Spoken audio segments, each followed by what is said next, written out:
Woo! What's going on, guys? Arms Forum coming at you guys today with another video. In today's video, we're going to be talking about what I've been seeing a little bit going on in social media. And you know, there's a lot of filler articles, videos, a lot of repeated reels, a lot of repeated articles too as well. You know, it's a little bit of filler before actual training camp starts. You know, we had those mini camps, those OTAs that were going on, and we got training camp coming up. I believe it's around the end of July, and then that's when you really know that football's really began. And I see the one article out there a lot, and it's about our wide receiver room. And I think a lot of people, fans, are kind of sleeping on this wide receiver room. There's a ton of doubt out there about our 1 through 4, you know, and I don't necessarily understand it. You know, if you're a Lions fan, you guys basically know who our 1 through 4 is, you know, and if you don't, you know, I don't know where you've been sleeping. But you know, 1 through 4, you know, wide receiver 1, wide receiver 2, 3, and 4. You know, Amon-Ra St. Brown 1, J-Mo number 2, wide receiver 2, probably the third option in that aerial attack though, and then Khalif Raymond, and then Donovan Jones, former Michigan product, and getting a chance to be a part of the offense. Like, you know, we traded for him last year. He had like 5 catches, didn't do much. I think he did have a big catch in that Rams game though, on a third down. It was like a 19-20 yard gain, but he didn't do a whole hell of a lot in a Lions uniform. Now, our 1 through 4, like I said, I think is going to be a problem. Now, if you're concerned about guys like Jameson Williams, I get it. I completely understand it, because I think it is a little bit of a concern. You know, J-Mo had a rough start to his career. This is a lot. This is going to be a lot about J-Mo, probably this video, and I'll probably be coming back to him quite a bit. This is a big year for Jameson Williams, J-Mo, if you will. First round pick, traded up for him, got him, I believe it was 12th, and this was a guy that didn't do nothing his rookie season. Hurt for majority of it, dressed later on, you know, played like 7-8 games or something like that, maybe a couple more games, I forget what it was, but he didn't do a whole hell of a lot either, J-Mo. Then, you know, it was like, okay, year 2 is where he's going to shine. Year 2 started off really terrible with the gambling suspension, which I thought was BS, but rules are rules, and it happened. And he missed the first 4 or 5 games, whatever it was. I think his suspension got knocked off a couple games. It was supposed to be 6, it ended up being 4. And he didn't do much in his second year either. Played better down the stretch, don't get me wrong. Got more looks, got more into the offense. You know, more of a trust thing, I think, with guys like Jared Goff, our quarterback, and Ben Johnson, our offensive coordinator. And looked better down the stretch. Even had a big game in the NFC Championship game against the 49ers. 2 touchdowns, 1 was a running touchdown, but they were getting him the ball more. He was getting more looks.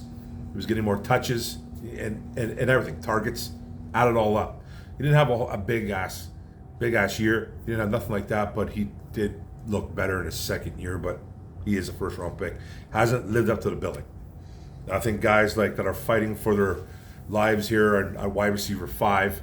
Not necessarily mean that they're fighting that they're going to get cut or they're not going to get cut. I just think that there's going to be some type of guys that are going to be fighting for that WR5. That's Antoine Green, second year guy.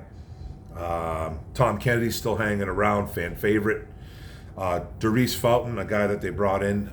Don't know if he's a UDFA or I think he's kind of been around though. I'm pretty sure he was on the Kansas City Chiefs at one point. So that's another guy they brought in as a free agent for peanuts. Maurice Alexander, a guy that's been hanging around, special teams guy, got some wheels, looked really good in the XFL. Hasn't done much as a Detroit Lion, but is a great special teamer. Isaiah Williams, a UDFA guy that probably should have been. He's a rookie as well. That should have been probably drafted at least. We got him as a UDFA with the Syracuse. Good ball player. Traquan Smith, a guy that's kind of been around a little bit, still young, played for the Saints. Put up some decent numbers, you know, was never the go-to guy, but has put up some decent numbers and has looked like a wide receiver in the NFL. There's Caden Davis, guy that's been around for a short time too in the NFL. Played with the Cardinals. He's a speedy guy, and he's a guy that they need to keep an eye on. And then guys like Jalen Calhoun, another UDFA. So that wide receiver 5 looks like to be a competition. I think personally it's between guys like Isaiah Williams, Traquan Smith, Caden Davis. I think of the guys. Maybe Darius Fountain are going to be guys that they're going to take a look at that WR5. This really isn't about the WR5, and I'm just kind of saying we have some talent to kind of back up our 1 through 4. It's not great talent, but it's a little bit of depth. It's better than you think. Now, the stats with guys like wide receiver Amon-Ra St. Brown, 5'11", 205 pounds, 3,588 yards, 315 catches, 21 touchdowns, 2 Pro Bowls, 1 All-Pro, and that's a 3-year stint. 24 years old. He is an All-Pro. He's the man. He is wide receiver 1, option number 1 in this offense. Then you go look at JMO, wide receiver 2, at 6'1", 190 pounds. Looks like he's put on a little bit of weight. Not too much. Good weight, by the way. 395 yards, 25 catches, 3 touchdowns, 15.8 yards per reception, 69 yards rushing, a touchdown, 23 years old, and he's only been here 2 years. That's the X Factor guy. And then Khalif Raymond, 1,681 yards, 130 catches, 5 touchdowns as a Detroit Lion. That's a 3 years. That's what his average is. He's been better than that throughout his career, but that's what he is as a Detroit Lion. He's averaging 560 yards, 43 catches, and 1 touchdown a year. 1.6 to be exact. But, we can round it out to 2 if you want to, but I'll just leave it at 1. So that's what he's averaging as a Detroit Lion in 3 years. Boom. 7 years in the NFL, though. 5'8", 180 pounds. Broncos, Giants, Jets, Titans, and Detroit Lions here for 3 years. And then you got wide receiver 4, who I think is DPJ. It's going to be between Raymond and DPJ, I think, 3 or 4. Flip-flop, whatever you want to do there. Whoever your opinion is, it doesn't matter. But as a Detroit, but his career, 1,895 yards, 122 catches, 8 touchdowns, 15.5 yards per reception. 2022 was his best year at 61 catches, 839 yards, 3 touchdowns. Been in the league for 4 years. He's only 25 years old, 6'2", 205 pounds. Last year he had 5 catches, 58 yards, no touchdowns. And then he was traded halfway through the season here. I believe it was insurance for Khalif Raymond, because I think Khalif Raymond was a little bit nicked up, and they brought him along, and he didn't do much. And they liked him so much, though. We had 5 catches, 58 yards. They liked him so much they re-signed him, brought him back. Now, he didn't get paid a hell of a lot of money, but he has a chance to be a part of this offense. So, and then I think the big issue here, as a Detroit Lions fan, you're thinking, what are we going to do 1 through 4? We don't really trust anybody besides Amon-Ra St. Brown. And I think that's a little bit unjust, and I think it's a little bit unfair, because I think Khalif Raymond has done a really good job here.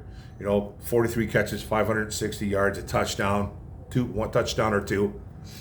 I think he's gotten a lot of, and he doesn't get hate, Khalif Raymond, but the trust isn't there in Lions fans. People want to see names, right? People want to hear names. They want to see the big guys that come out. They want to see a guy, 80 catches, 1,100 yards, 7, 8 touchdowns. It's Khalif Raymond, man. He's a wide receiver 3, wide receiver 4. Played a little bit of wide receiver 1 here by default back in 2021. When it all, Tyrell Williams didn't really work out. Brashad Perryman, guys getting hurt. It just was a pretty bad year for the Detroit Lions.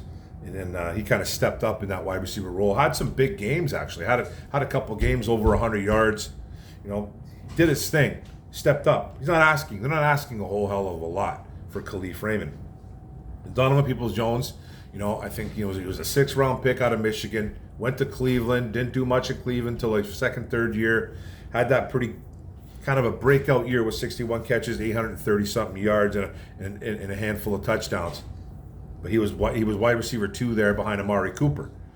So he was putting up decent numbers. I think that's why the Lions didn't really go after they didn't go after a big name guy through the draft or through free agency.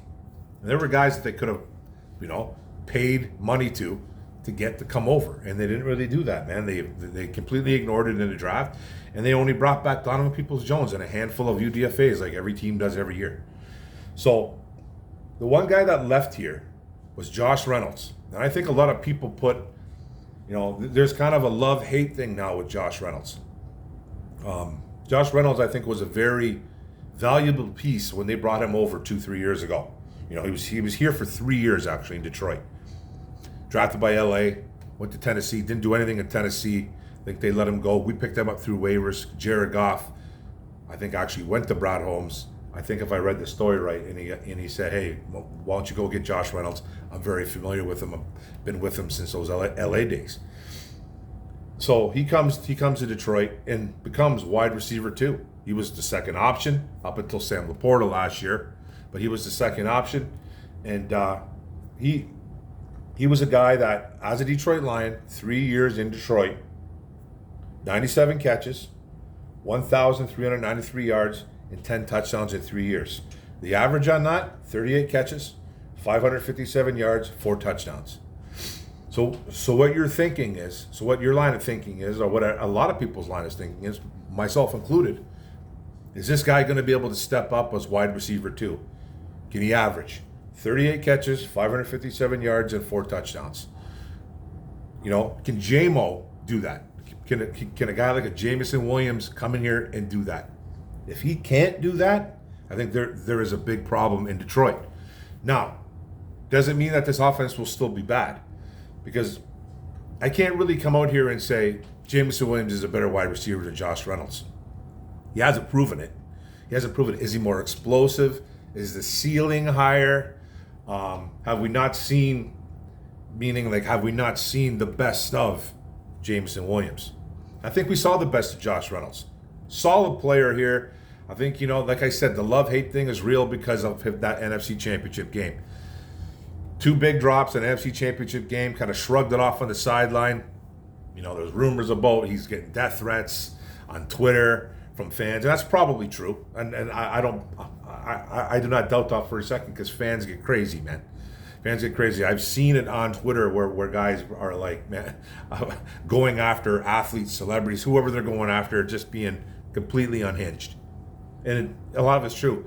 And then him saying that, apparently this was the reason why he didn't re-sign, and his agent coming out and saying, none of that's true. Josh Reynolds loved it in Detroit. He loved the fan base. Things get, a little bit salty after the fact, but, we were just looking to go elsewhere, and that's what happened. Because Holmes and Reynolds camp were in talks of re-signing him. Just didn't happen, okay? Didn't happen. I don't know how serious the talks were with Brad Holmes. The 2 drops could have been the final nail in the coffin, but he was a very valuable piece in this offense. He was. And I think that's why a lot of people are a little bit concerned.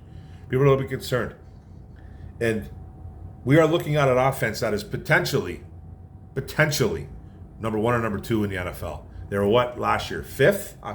I believe it was 5th, 3rd to 5th or something like that. Their offense was insane. Running game was excellent. They scored touchdowns at will. Over 20 touchdowns, I think, on the ground. Almost two 1,000-yard backs, with Montgomery going over 1,000 and Jahmyr Gibbs hitting almost 900. It was an excellent run offense. And I think that helps, obviously, Goff. It helps everybody else. It helps guys like St. Brown, Laporta. It helps everybody, right? It helps everybody. So you have to look at this offense and you have to think, okay, you're losing Josh Reynolds.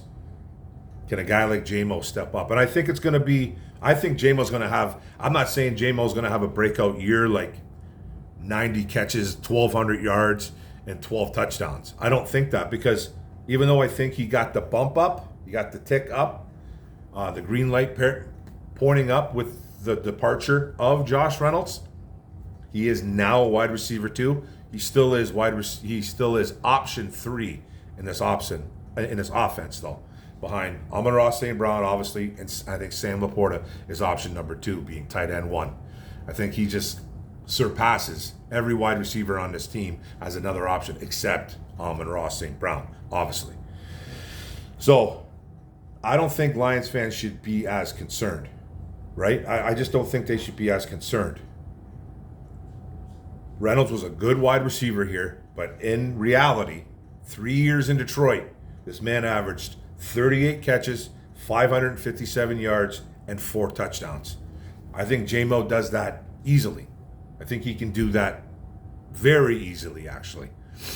I think the sky's the limit for J-Mo. Now, like I said, not expecting 90-something catches, 1,200 yards, and 12 touchdowns. I'm expecting something like 50 to 60 catches, 800 yards, 8 touchdowns. That's what I'm expecting. And if it's the same type of offense, Amon-Ra, Laporta, Gibbs, Monty, all doing their thing, this offense is going to be number one in the NFL. And that's not homer talk. That's reality. You know, we need health. We need guys staying healthy. We need Ben Johnson being more, not being as what's it called? I think just being the same. Obviously, he's not going to be. The NFL is there is a saying called NFL not for long for a reason. Ben Johnson hasn't proven that he doesn't belong. So he's a very smart, inventive coach. He knows his stuff in and out. He's going to change things up.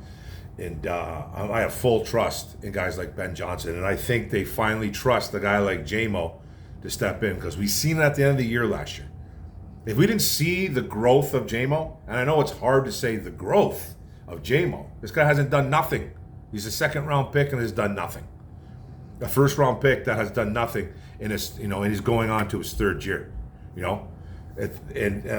This, I think it's tough for J-Mo, and I'm not feeling sorry for him. Not feeling sorry for the guy, because, like I've told you guys before, I don't feel sorry for millionaire athletes. Have you had a rough little ride up until year 3? You have, but you got hurt. You can't blame anybody. You can't blame anybody at all for that. It's not your fault. Nobody else's fault. It just happens. But the gambling, the suspension, you haven't done anything. You were way behind the 8 ball already. You weren't up to par. But this year you finally have OTAs. You got mini camps. You got no injuries going on. You got no lingering cramps. You got no lingering hammies. You got no lingering anything. Foot problems. Nothing. Everything is smooth sailing, and everything has looked pretty good so far for J-Mo and the OTAs and mini camps. People are saying that they see the difference. Dan Campbell explaining he's been the most improved guy that I've seen so far out here. A couple drops still. Not going to shy away from that. He has had some couple drops, but if you listen to podcasts and you read beat writers from the Detroit Lions and the area, they all say the same thing. They see a big difference in J-Mo. They see a big difference. The speed's still there, obviously. He's making the better catches, but the drops do kind of come forward every now and then. And I think that can be taken any way you want, but it's still there. It needs to be cleaned up more, but he is a huge part of this offense now.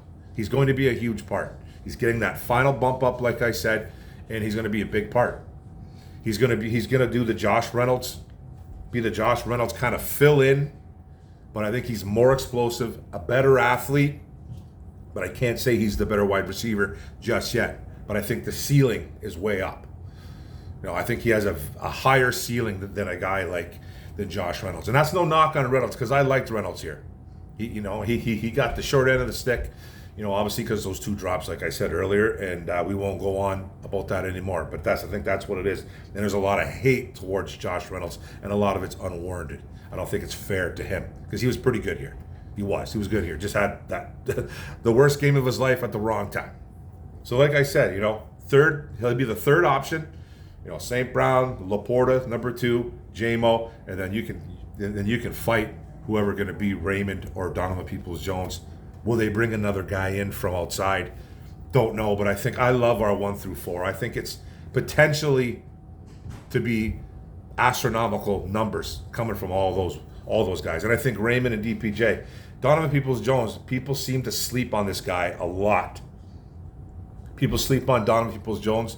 He had a couple good years in Cleveland. He really did. He's a guy that you got to keep an eye on. Will he be more involved in this offense? I don't know, but he's going to be like the 4th or 5th option. So it's not like he's going to get a ton of targets, ton of looks, ton of balls coming his way, catches, whatever. But he's going to be a guy that could possibly step up. And I think, people are sleeping on this 1 through 4. I don't think we should. Injuries always happen. So, if you lose a guy like St. Brown, Laporta, that hurts. Obviously, that hurts. You can say that about 31 other teams. Every team has a problem. Well, what if this guy goes down? Yeah, well, it happens. You just have to have the guys that are capable of coming in and filling in. And I named some guys for wide receiver 5. I like guys like Traquan Smith, a veteran. I like a guy like Caden Davis, who didn't get a whole hell of a lot of looks in Arizona. And then, I like Isaiah Williams as a rookie, that could possibly step in. There's a lot of comparisons to his game, and it's just a comp. So I'm not calling him this, but he's comped to Amon-Ra St. Brown. Kind of the same type of style. Nothing fast, runs good routes, pretty good hands, tough. He's not a big guy. But he's tougher than he looks, tougher than he plays. That's what I'm kind of saying that. So I like our 1 through 4, and then you look at the wide receiver 5 competition. There's some guys there. No homerism talks. You guys know I don't do this homer bullshit. I don't do it. I never have. I never will. I come straight. I come straight with it. That's it. So if I was really concerned, I'd let you know. And just because I'm not as concerned doesn't mean you guys don't have to be concerned. I'm not the king. I'm not the king, or I'm not anyone to tell you different. You do what you want. I'm just trying to, maybe just pull away some of that stress and anxiety if you're thinking about that. What are we going to do? Josh Reynolds is gone. Is J-Mo going to be the guy? I think J-Mo doesn't have to be the guy, but he's going to be a big part of this offense. So that's it, guys. 21 minutes and change, going on 22 minutes. I really appreciate you guys coming in and watching the video. I haven't done one in a bit, but I appreciate it. Don't forget the subscribe button at the bottom right. Don't forget the notification bell up top. Give that bell a ring. And don't forget to like, comment, share this out. What do you guys think? You guys as concerned about this 1 through 4? We got a nice wide receiver 5 battle going, I think. And we got a little bit of depth going on that I think we won't be too worried if a guy goes down. So what do you guys think, guys? One pride, Detroit versus everybody. Let's go. Boom. Go Lions.